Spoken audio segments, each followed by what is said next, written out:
Hello, my name is Gabby Richardson, and you are listening to The Nexus of Narratives, where we use stories to bring people together across belief systems. New episodes are released every Monday on your favorite podcast platform, where I have a conversation with a guest about an obstacle that they faced in their life that invited them to take a look at their beliefs, whether about themselves or about the world around them. We talk about how those beliefs were formed and how formative moments shape how we interact with the world. The Nexus of Narratives is what we will uncover through this story exploration. It's the common thread that unites all of us, no matter what our beliefs are. If you are an avid podcast listener, you know the deal. Please take a moment on the platform where you are listening to rate, follow, and review. Those little acts go a long way in ensuring that this important work reaches more people. Instead of doom scrolling on social media, follow the Nexus of Narratives to add some connection to your social feed. Check the show notes for links to follow the Nexus of Narratives on social media, access bonus content on Patreon, connect with me, connect with today's guest, and see any content warnings. All right, enjoy this story.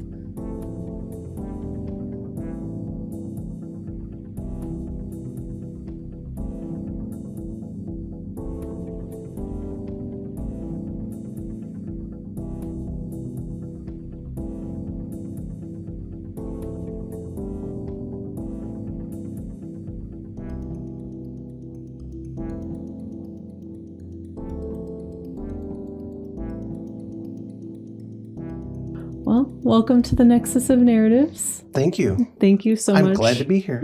Yeah, I'm so grateful you're here. And with wonderful microphone setup. Yay. So, hooray for us. New microphones are always a good thing. Yes, they are. Really are. Well, Sabene, I'm so grateful to know you, and I don't even know you that well yet, and I'm excited to dig deeper into who you are.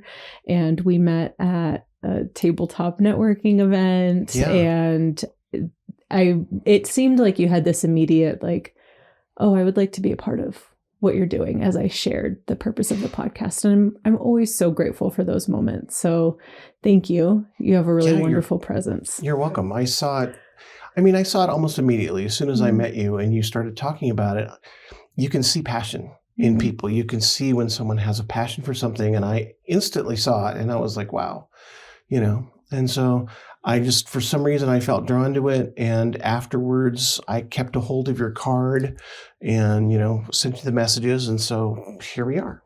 Here we are. And I'm also so grateful that you'd sent me a message and I responded, but then the response didn't come through and you followed up. And I'm like, oh, I'm so glad you followed up, because usually I don't prod people. Sure. I'm like, it's okay. I give people their space. And so, I do web design for a living, so I absolutely understand how sometimes website forms, emails go awry. It happens more often than you might think. How many other people have I missed? Yeah. So thank you for that. Hopefully not many, or any. Yeah, hopefully not many. So I would love to invite you to share a little bit more about who you are, and however you would like to share that. Sure. Well, my name is Sabene Georges. I am an artist and a designer. I'm an entrepreneur. And I like to say that I create beautiful things, whether I'm, painting in oils, drawing in charcoal, or designing websites, or doing graphic design for people. I love to create and to kind of show up for other people for those things that they need, right? Especially right now for their business. That's where I'm sort of showing up as my way of making my living. I have an amazing wife and two incredible Bernese Mountain Dogs. And I've been fortunate enough in my life to have actually, 5 Bernese Mountain Dogs in my life to date. They are the best dogs ever. And we have this amazing and wonderful life. And I'm so grateful for it. And so, that is kind of, that's me in a nutshell, but, I'm also a transgender woman. And so that has played a massive part in my entire story of how I got here. And, I like to say kind of that line from the Grateful Dead song, "What a long, strange trip it's been." And it's true. It really has been. And so I think that for many transgender people or people of any sort of differently enabled in society, I don't know how else to say it, but yeah, a lot of us kind of go through a journey, and, it can be a long, strange trip. I love it. Well, I think there's no better segue than how you just presented it into wherever you would like to start, of a story that you'd like to share that you've probably been pondering on, or a series of stories. I mean, so I guess let me just tell you a little bit about me and how things started, right? I mean, I came from a troubled home and a rough childhood. I knew I was transgender. I didn't know the words, but I knew I was different from the age of 5, right? And I'm a little older. And so, in the time that I grew up, it was not acceptable at all for a boy to present. And I started presenting really early. And so, I mean, I learned the words or the concepts of hide, deny, and repress, pretty much by the time I was 6 or 7 years old, right? And so, that was not an acceptable way to be in that time frame. And so I learned to hide it, I learned to deny it, and I learned to repress it. And that pattern continued in my life for 4 decades. Wow. And so it was really, quite something. I had an alcoholic parent. And so from the age of 7 until that parent passed away at age 11, I was more or less alone in the house with an out of control alcoholic parent. And all of the things that you might be able to think about that, the crazy things that could happen with that, pretty much they did. And so, that was rough.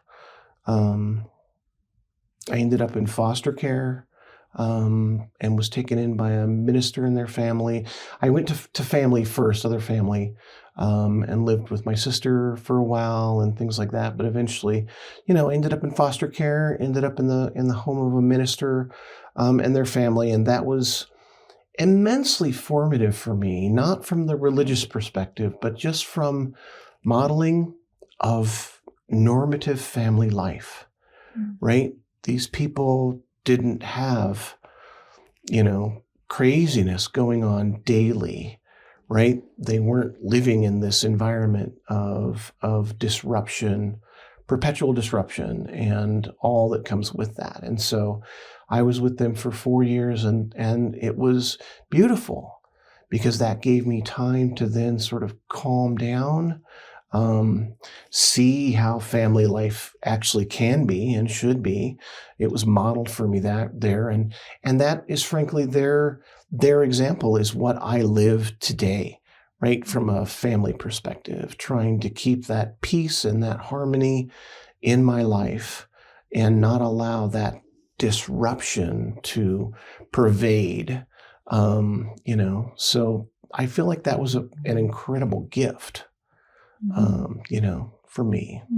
That's tremendous. I think about a couple of very powerful things you shared there. One being in early years, you're like, I knew there was something different about me. Oh, yeah. And I am picturing, this tender child who feels like they don't belong and feels like there's something wrong, maybe what's going on. But for sure, when you describe the type of home that you were in and what you were demanded to do, it doesn't seem like a space where it was safe to be you, or safe in general for a lot of things. Oh, no, it really wasn't. And so, I mean, when you're a child in an alcoholic household, the kid becomes the adult in many circumstances, right? I mean, I did all the things. I had to find the liquor and hide it. I poured it down the sink. I did all of that sort of stuff, right? As a child, and so, yeah, you, there was no time for that. And there was a lot of trauma that came with that as well, right? And I spent years in talk therapy, just getting to the point where I could even go, okay, now what about this whole transgender thing, right? And of course, when you're a kid, you have no language for that. There are no tools to understand what's going on, to understand what's happening. And, I didn't actually learn the word transgender until I was 19. Wow. I was out on my own, and I knew that things were wrong, right?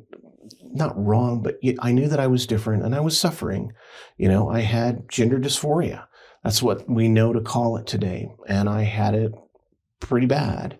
Could you describe that for people who don't know what that means? Yeah. So gender dysphoria is this way of being where your insides and your outsides do not match. And it causes trauma and it causes distress, right? I knew I was female. I knew I was attracted to female things. I knew that this is who I should be, but I wasn't. And so, I had, as I said, hidden it, denied it, repressed it through all of those years, but it kept coming to the surface. It kept, coming out.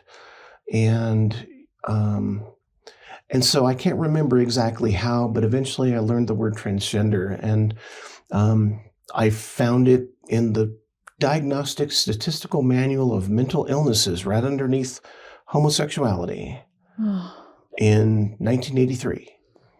And, and when I read it, I kind of lost my mind, because... What was that like? Oh, it was horrible, right? Because I realized that I was this person and I was not acceptable in my society in any way. And I had no one that I could really go to or talk to, and there were no tools to understand it, no language to be able to come to grips with it. And so I did what anyone else would do. I tried initially to express it and to do that, and that did not go well. What do you mean by that? So in 1983, 1984, transgender people could not get employment. It was very difficult to get employment. And I had goals, I had aspirations, right? I had gone through all of this stuff in my childhood. I was finally out on my own, taking care of myself, which is where I needed to be, which is what I wanted. But, I had to make my way in the world. And being an out and open transgender person, as I am today, was not an easy path to go. And I had no one with me. I had no one to, I had very few friends that I could tell what was going on. And I did tell them, and they were very accepting. And that was good. But, you can't go to your boss and work a job and say, oh, I'm going to transition. And at that point,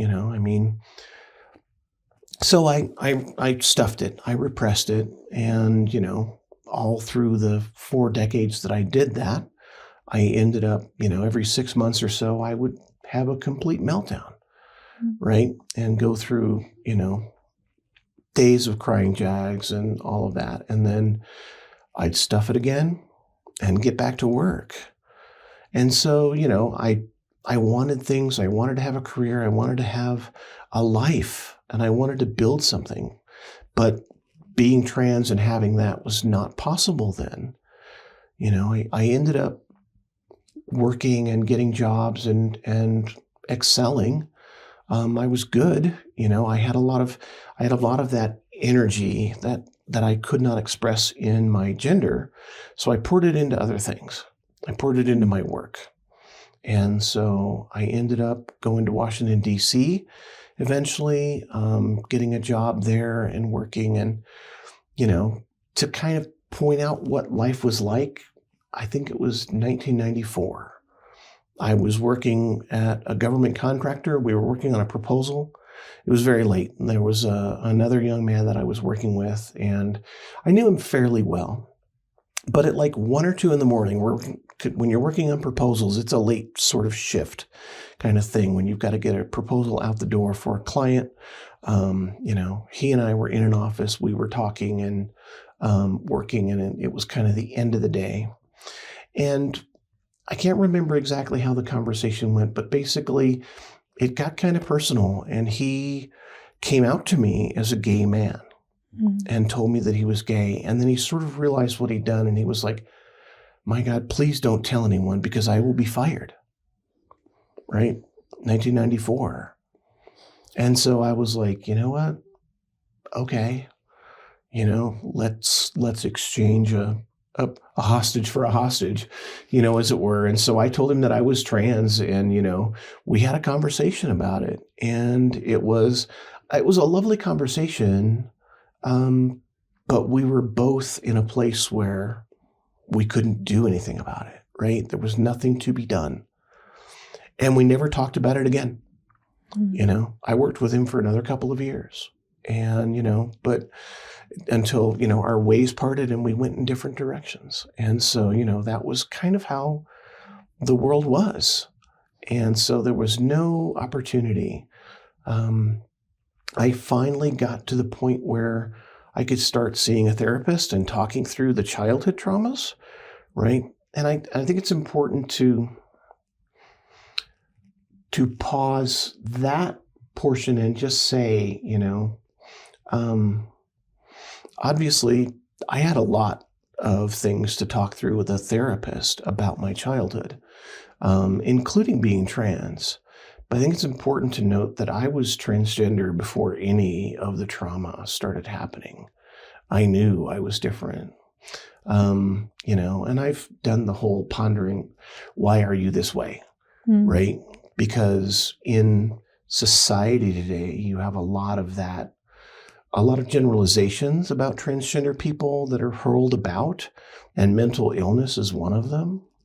And so it's a deep topic and a lot to unwrap, right? And so certainly a lot of transgender people, me included, have kind of trauma in their past, things that they need to unpack and unwrap and unravel. And I kind of came to the point of, why am I this way? It doesn't matter why I'm this way. What matters is that I am this way. And I spent decades trying desperately to not be this way. I tried throwing myself into, all the usual manly pursuits, and doing that. And I was really bad at them. It didn't work at all. I tried religion, and all of that. And, none of that worked, right? Jesus wasn't the answer. Manly pursuits wasn't the answer. And so eventually I found a gender-friendly counselor in Virginia. Where I was living, I was in Washington, D.C. His name was Rusty Lynn. And he was awesome, right? And so I started kind of then unpacking that portion. After we'd kind of unpacked a lot of the childhood trauma, the alcoholic mother, all of that trauma that I'd gone through. I got a chance to meet a couple of other transgender people at that point, the very first time, but I was still stuck. I was married by that point to a woman, and she was amazing. She knew that I was trans on her second date. Ultimately, it didn't work for her, right? The heart wants what the heart wants. And as we went along in life, I realized more and more that eventually I just couldn't hold that in, right? Being trans and in the closet is a bit like having a wild cat in a bag, right? You let it out every once in a while, and it's really, really pissed off.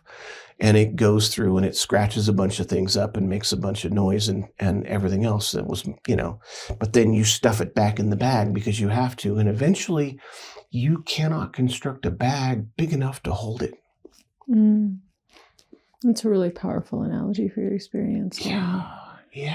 Especially as you mentioned, like the different outbursts that you had, even growing up and like going early in your career. It's like cat's out of the bag, and then there you are stuffing it again with all of the whatever kind of turmoil that came along the way. I mean, there's so many ways to talk about that, the whole gender dysphoria side of this thing, right? And so to make very clear, the American Psychological Association and AMA and all of that, gender dysphoria is not a mental disorder. It can cause, I guess what they would call clinical, disorders, but it is not in and of itself that.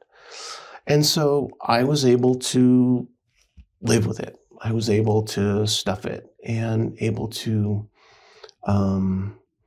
proceed and have a life and do all of those things. But, it was hard. It was really, really hard to do that. And,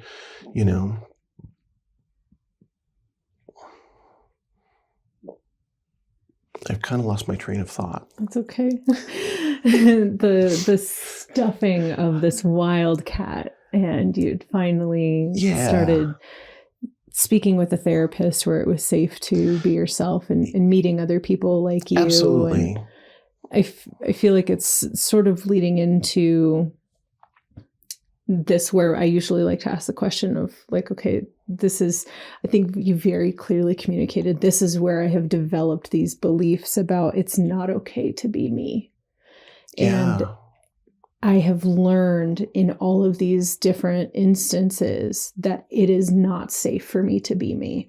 And then I feel like where you're at right now is like, I think I'm starting to learn that it's okay to be me. Oh, yeah. And so I would love to like digest what that transformation was like for you to say, oh, yeah, I need to be me. I'm going to be me. Yeah. So, I mean, there's a lot of things there that society puts on, or society can put on transgender people, right? Transgender people are evil or wrong or sinning against God. That was a huge one, right? Took me years, decades probably, to get past the point of what I am, being authentic. My authentic self is not bad.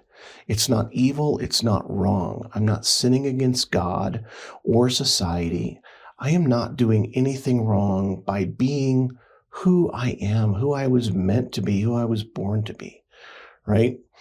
And I fought the good fight to try and be someone else. I lived in that persona of my male self for, 46 years before I sort of began the process of transition, right? And the process of transition was not like, okay, off I go.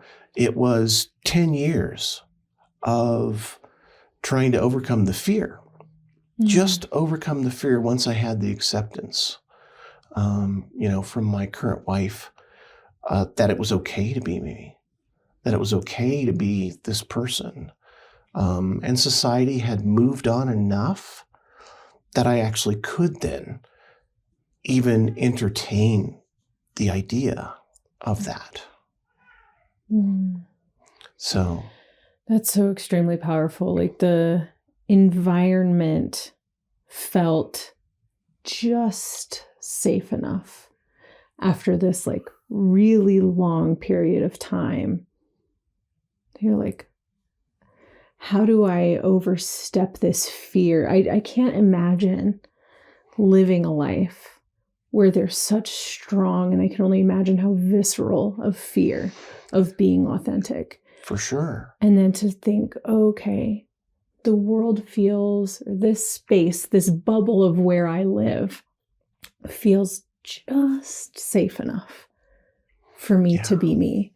Yeah. Because I've joked with my friend Rowan that we love to joke that I'm belligerently authentic. Like, you will see who I am. Here I am, as I am. Yeah. And that's also because none of my identities are societally seen as a threat. Yeah. And even the parts of me that parts of our culture are afraid of, like the Middle Eastern part of my identity that would be seen as a threat for so many like reasons within our culture, that there's parts of our culture that decide that that group of people is a threat, which breaks my heart. 100%. I don't present as that. And so I have that privilege of, I can be belligerently authentic. I can be very fierce in who I am. And that's not a threat to me, for me to be me. Right. And so I can't imagine. You know, when my wife and I first got together, she would try and get me to like wear a pink t-shirt out into the backyard. And I would just be so fearful of doing that, right? That the neighbors seeing us and all of that. And she's like, I'll watch for the snipers, honey. You know, I mean, that was kind of, you know, she was like, it's okay. You can do this, right? It's okay. No one is going to try and hurt you, kind of thing. And, you know, because there's a fear of loss. There's a huge fear of loss, right? I mean, and I lived that experience, right? I lost my father, I lost my mother, I lost relationships all the way through. And so, you know, there's a huge fear of loss that I have had to overcome with that. And so, you know, if I then express this side of myself and I start to embrace this and finally, and I live open and authentic, am I going to lose everything again, right? Is this going to cause people to reject me? And, you know, I mean, you get to a point where, like I said, you can't put that wildcat back in the bag. And the pain of not living an authentic life so far outweighs the fear of what someone is going to think or say, or God forbid, do about you as an out and open transgender person in society. It just outweighs it. And it's like, you know what? Finally, I came to that point where I don't care what might happen. You know, what's the worst of the worst? Someone kills me, right, for being trans, or, you know, attacks me for being trans. That's not going to stop me from being who I am. And that took me until 2017 to get there, right? I was still just too fearful because society was, you know, not quite there. I was not quite there. And, you know, I mean, we were in the middle of a very conservative presidency at that point. And, you know, I got to the point where we were sitting on our patio and the transgender military ban had just come out, had been announced. And I was so angry about that, you know, because I know transgender service members, you know, I know people who were in Fallujah, you know, in Iraq, right? I met them. I know them. These are not people who are endangering our military in any way, who are endangering their fellow soldiers in any way, or our country in any way. And I just realized at that point, that was kind of the tipping point. It was an odd tipping point because I'm not in the military. I've not been in the military, but I was like, I cannot stay in this safe place anymore. I have to take my place no matter what happens. And, you know, my pain, their pain, everything else that was going on, it was like, nope, I've got to transition. And, you know, my wife was like, well, it's about fucking time. You know, she was like, I've been expecting this for 10 years. What took you so long, kind of thing, you know? And all right, so let's just first acknowledge that to have that, actually, when you did that, I was admiring how your nails match your hair. Oh, but they kind of do. And I did that on purpose. But yeah, to have that kind of support in your life, that is a gift.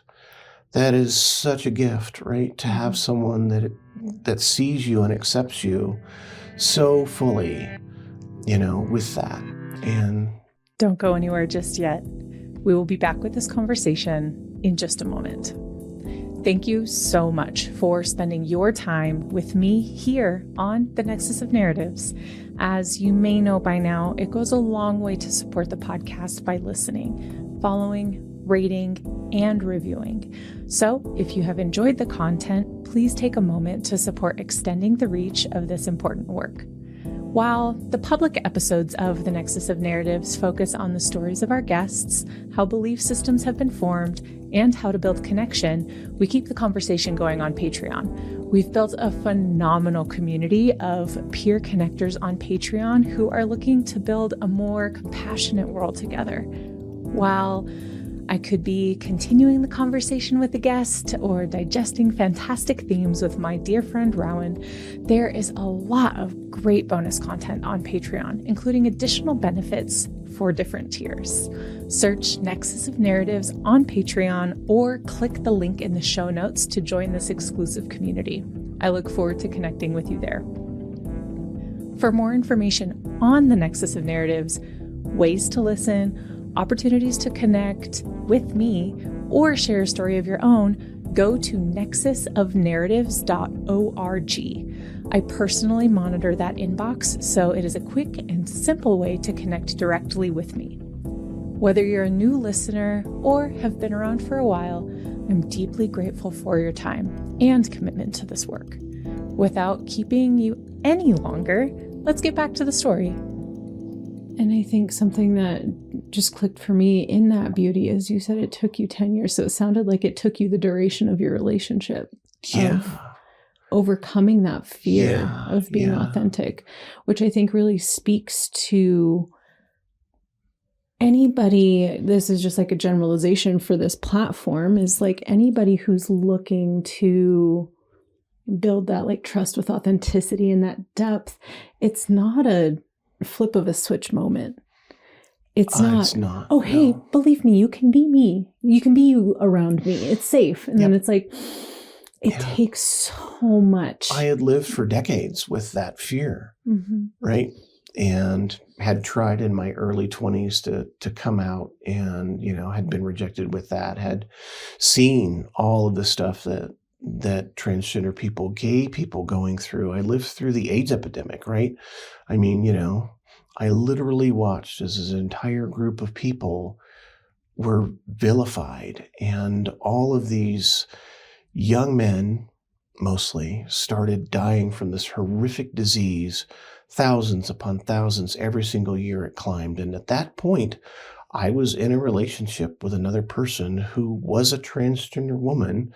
We didn't know that yet, but, how do you do that, right? It scared me back into the closet for a number of years. And that was a tragedy on a national scale for which our government was significantly culpable in ignoring it, refusing to say the word AIDS to anything like that. And it created such a hostile environment for gay people, especially for gay men in our society at that point, and while I was trans, I was still attracted to women. Obviously now I'm a transgender woman in a marriage with a woman. And so, implications for all of that. But I mean, I kind of lived through that. I saw that. I saw what happened to them, how they were treated in society. And it's scared me right back into the closet, for a number of years. I would love to digest that a little bit more, because it's something we also talked quite a bit about, aside, like separate from when we hit record, is what has your experience been like living in a space where there's this cultural narrative of fear around a community that you're a part of? So, like I said, there's a huge amount of generalizations that are distributed openly and freely about transgender people, right? I mean, mental illness, pedophiles, all of that sort of stuff, right? Horrific things that people are saying about a group of people.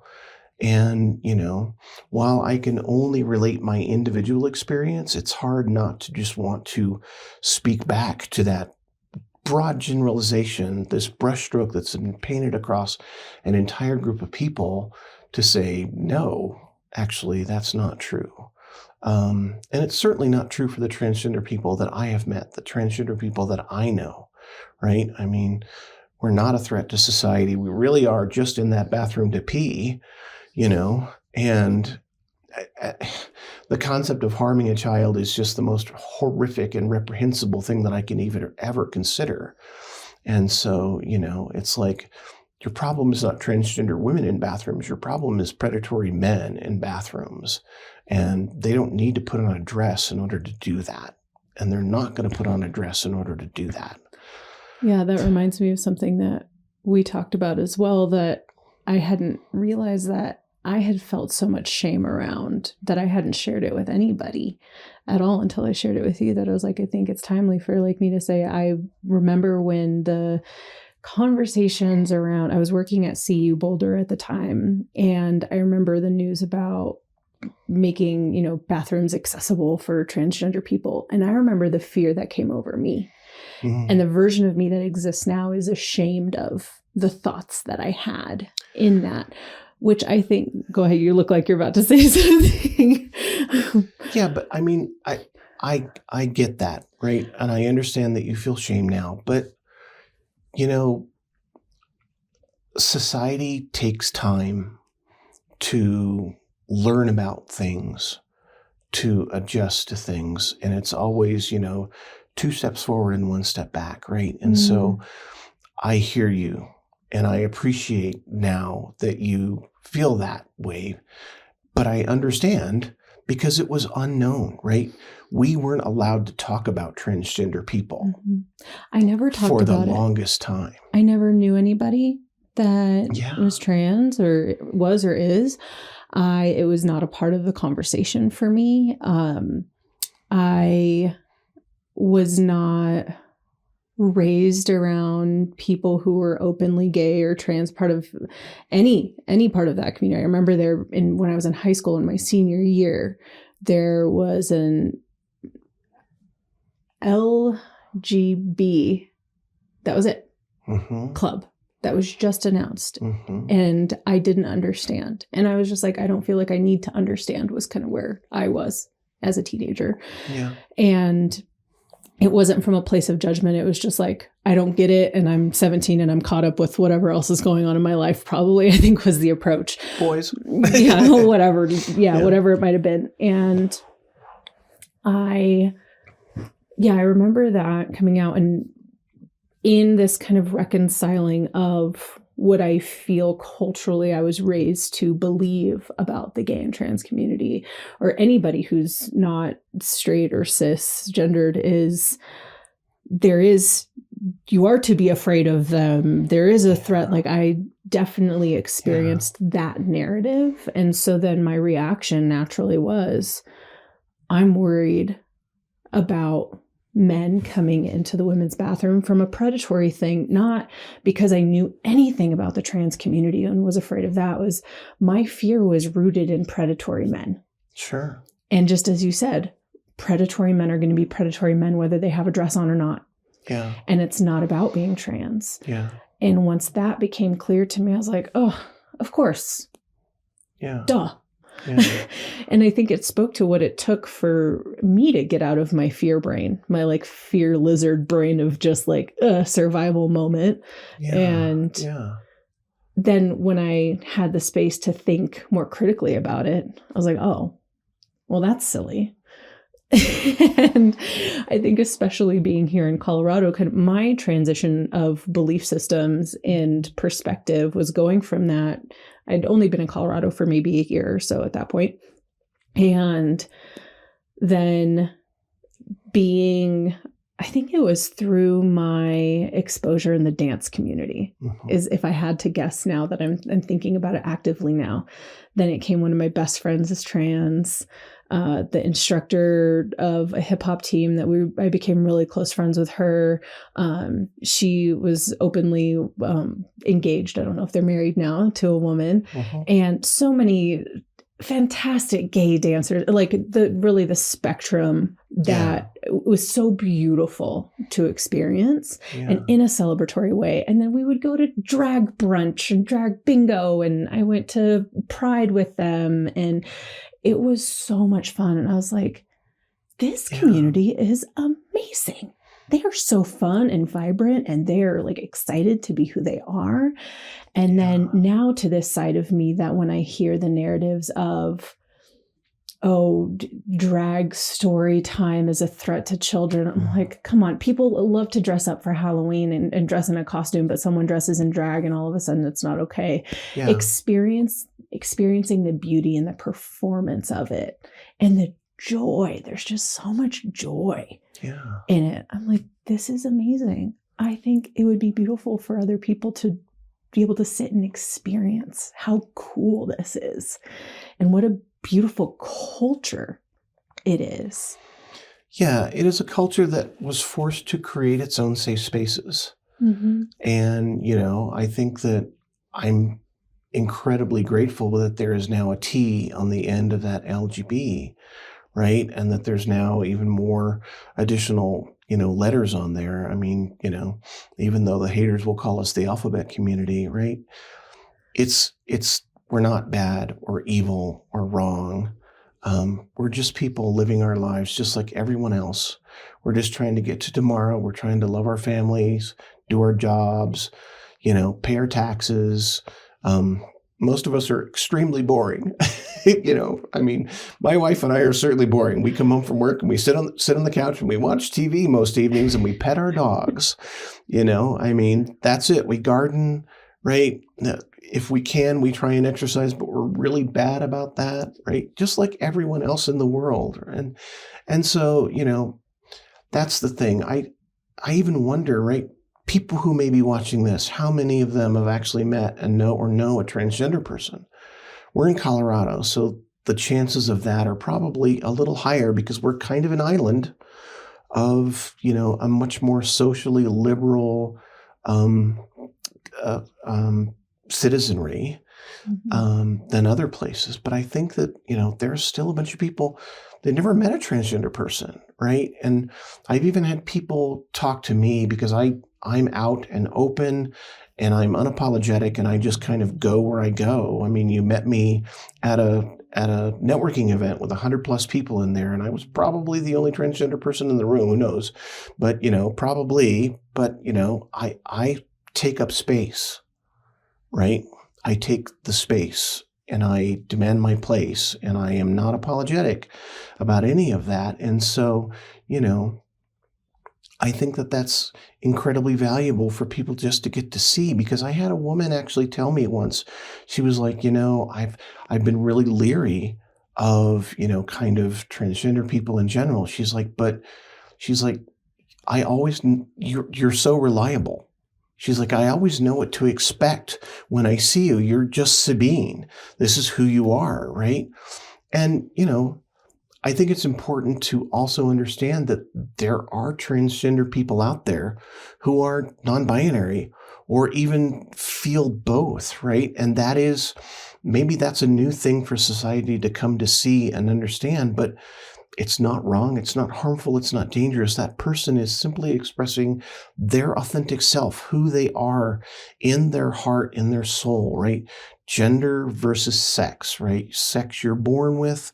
Gender is who you show up as, right? And your gender for me, my gender, I've always believed is contained in kind of the head and the heart and the soul.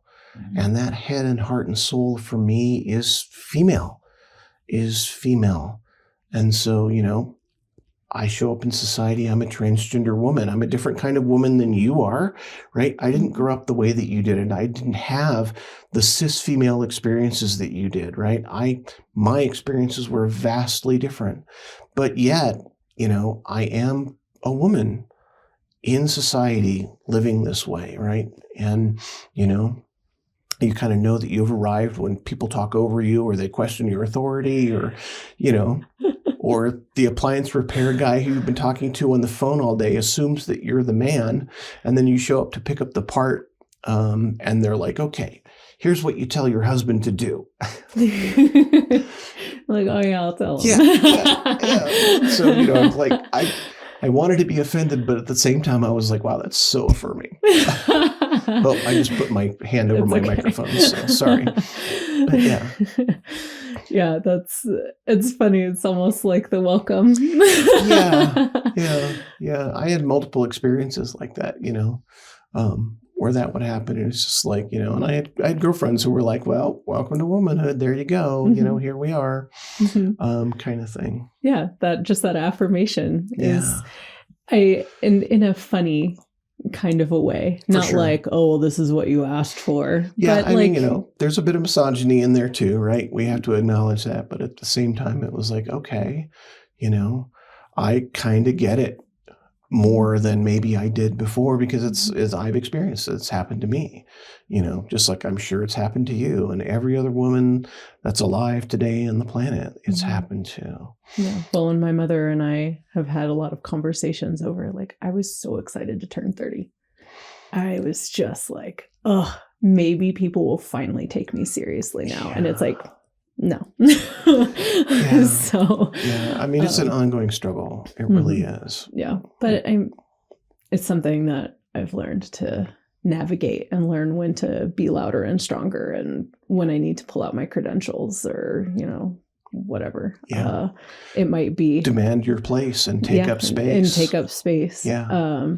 But I think there's a cute, quirky kind of tongue-in-cheek thing of, oh, well, welcome to some of the sexism. You've arrived. Welcome to the transition. And like, not in a mean way, but as like you did it. Yeah. I mean, you're passing enough that someone is being misogynistic for you. Yay. Exactly. I'm not really sure how to take that, but okay. Yeah. So I think this is a beautiful moment to invite the questions that I ask everyone who shares tender, vulnerable parts of themselves on this show. Is for anyone listening who can resonate, is how can your stories create connection for them?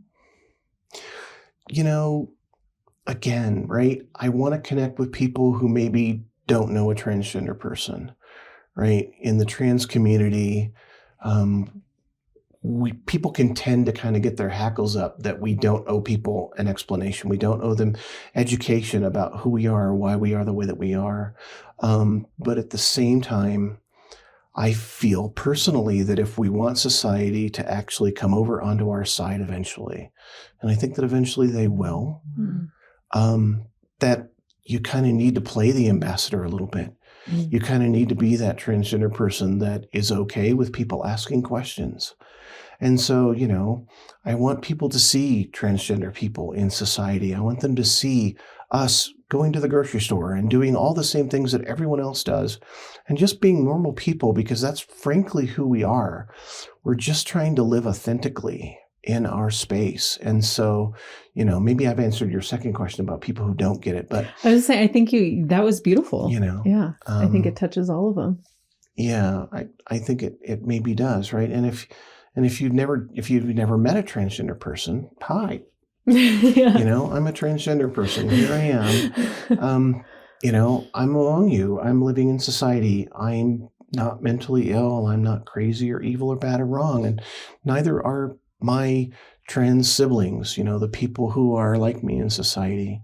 For the most part, we're just people like you are, trying to get along, trying to get through our lives. And this is who I am.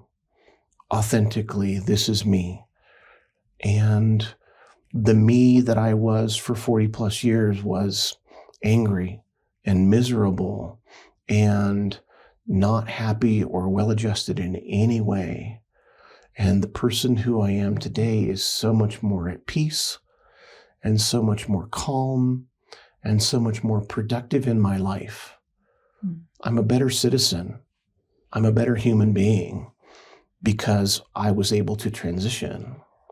I feel like what I hear in that is not just for anyone who can relate, because maybe they're transgender and would, like, what I heard from you is like, if you're transgender, speak up. Like, people need to hear these stories. They need to experience the authenticity. But what I also hear, if it's safe for you to do. Right. Yes. Right. Safety is the ultimate thing. And, we probably need to have a conversation about safety today as well. But yeah. Yeah. Agreed. But to yes and it is for anyone who is, I don't think it's your story is just to relate to transgender people. It's to anyone who is not living authentically. And it speaks to the pain of not living in authenticity, which I think is a deeply human experience that exists beyond transgender. It exists beyond any specific identity. 100%. So I think that's really beautiful too. Yeah, transgender people are not the only people suffering with a lack of authenticity, or a struggle to be authentic in their lives. I think that so many people have that same thing. I mean, I have it as part of the impetus of me starting this platform is realizing that part of my experience is just wanting to be loved and accepted for who I am. Yeah. And to be able to express myself authentically and be accepted for that. Just that simple. Yeah. Because I've lived a life where I haven't felt that in so many different areas. So as you were speaking, I was like, wow, I can relate to so many of these things, even though I don't have the same experiences as you. So I think that's really powerful too, to how you shared your story about authenticity that I really deeply appreciate too. Yeah, good. And my next question, I have to go back into my memory bank, is to stick on with anyone who can relate to any of your experiences or someone who might be in a relatable place to where you were at any point, is what might you say to a past version of yourself?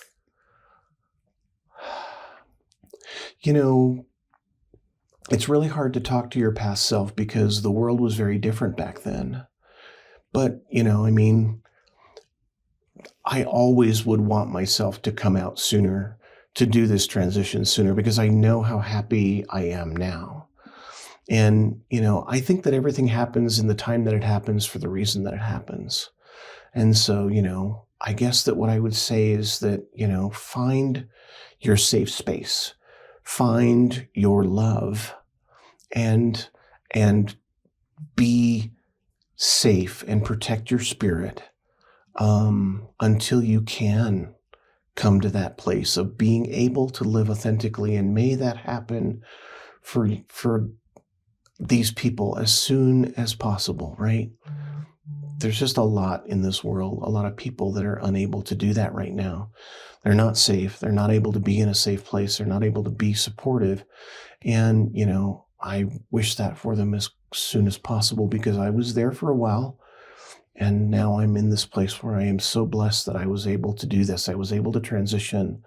I was able to do that. And that is a blessing. It's an amazing thing to have people who love you and support you in your life. And so I want that for every person out there, not just transgender people, everyone, right? Yeah. Oh, I think that's so beautiful. Thank you. Yeah. And still sticking on you is what did or do you need to feel most connected to people around you? Well, this talk was one of the things that I needed, right? I mean, especially our world right now. A lot of us in the last 2 weeks have had our foundation has been rocked, just to be very fair and very, the election was an earthquake for a lot of people in this world, not just transgender people, but people of color and women and, all that sort of stuff. It was an earthquake, and our foundations can be rocked. Mm-hmm. And so, I need to connect more. I need to get out there more and be who I am authentically in this time, no matter what that means, right? No matter how bad it could get or whatever, there's a lot of fear and there's a lot of projection that we can put on ourselves or put on what we think may happen in the future. And I think it's important not to live in that space, right? Mm-hmm. You and I had to talk about living in the freak out, right? Don't live in that daily freak out of all the stuff that's wrong, we all have this emotional backpack that we carry along with us, right? And there are stones in there, and some of them are heavy and some of them are light. Some of them we put in there ourselves. We choose to carry them around. And, that daily freak out, living in that constant perpetual freak out about what might happen, what may happen, is something that's a stone that we don't have to carry, right? Certainly I feel like today, I'm going to be honest, right? My wife and I are looking into durable powers of attorney, right? We are looking into passports and getting our passports done. We are getting our wills done, because you have to be realistic about what might happen, but you don't have to live in it. And so, we're doing those things today. We're talking about what happens if we have to leave the country. A lot of transgender LGBT people are having that discussion. I'm sure that a lot of other people are as well, right? And so I hope that it won't come to that. But you have to have your eyes open and be prepared. But you don't have to live in that space day to day. You don't have to live in that freak out. And that would be what I would encourage people, to not live in the freak out. Don't tune in. Tune in just enough to understand what's going on, but, don't leave the tea bag in the tea. You're the tea bag, and the tea just gets too strong, and it's just, it gets strong and bitter, and it overwhelms you. So, dip in and then come back out, and make your plans based upon that. Yeah. Thank you for that. I think that's beautiful, because especially one of the other things that I heard in that, among so many golden nuggets, is living in the fear harbors disconnection. Oh, it does, right? We are either in a place of fear. I keep touching the mic. We are either in a place of fear and holding back, or we are in a place of expansion and growth, right? Openness and growth. I don't think that you can live in both places at the same time. And so that is immensely important, that we keep ourselves open, we keep ourselves moving forward, because that's how society moves forward. Absolutely. Absolutely. Well, and I think that's the perfect segue. I think you've already answered it in a few different ways, but I'll still ask is how can your story create connection for people who have different beliefs or different experiences? Yeah. I mean, I guess that what I would say is just see me as a person, not as something that you've heard other people say that I am, right? Not from a place of fear, or a place where, you fear loss of power, or you fear, from a structuring of power, right? Just see me as a human being, because that's what I am, right? I'm not a threat to anybody. And, like I said, I am just there to pee, all of that, right? The bathroom, we keep coming back to that, but that's the real struggle right now. We are the target for that. And, just as gay people were the target, back in the 90s, they said the exact same thing about gay people back then, that, is being said now. And so don't believe the broad stroke generalizations about an entire community and group of people. Go out and find them, get to know them, understand them, make a friend of an LGBT person, see what their lives are like, and let them impact your life, hopefully in a positive way, I mean, my life has certainly been positively impacted by every gay, queer, trans person I've encountered. Yeah. It's opened my heart and opened my mind. Yeah. So much more with every person I interact with that has a different experience. Yeah. Regardless. We're kind of okay. Yeah, all right to be around. Yeah, exactly. Well, thank you so much. This has been tremendous. And then for anyone who's listening, we're going to keep the conversation going. So cool. This is going to wrap up this episode in our traditional format. But I think we have so much more to say about different narratives and different themes in our communities, and fear-based structures that have come up in history, and themes that are different from the traditional flavor of our episodes. So it's going to be a really great conversation. So I want to encourage people to stay tuned for that next one too. Yeah, But, please yeah. do. Please do. All Thank you. Thank you. For giving us space for conversations like this to happen. It's immensely important. And I see your passion for that. And I think that that's just, it's so valuable, right? I mean, we may be lone voices in the wilderness, but we are voices, and voices carry. Yes, you know, they certainly do. The So- ripple effect is there. Absolutely. Yeah. All right. Well, I think that's a perfect way to wrap this one. Great. Thank you. Thanks. Wow, what a tremendous conversation that was. Thank you for taking the time to listen, and I hope you were able to find just as many nuggets of wisdom as well as actionable steps to create connection in the spaces all around you.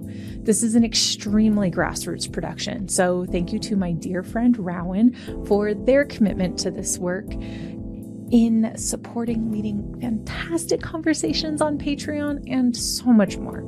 So be sure to join that Patreon community to enjoy the additional content. And thank you so much to my sweet and talented husband, DJ, for editing the audio and creating the music that is used in this podcast.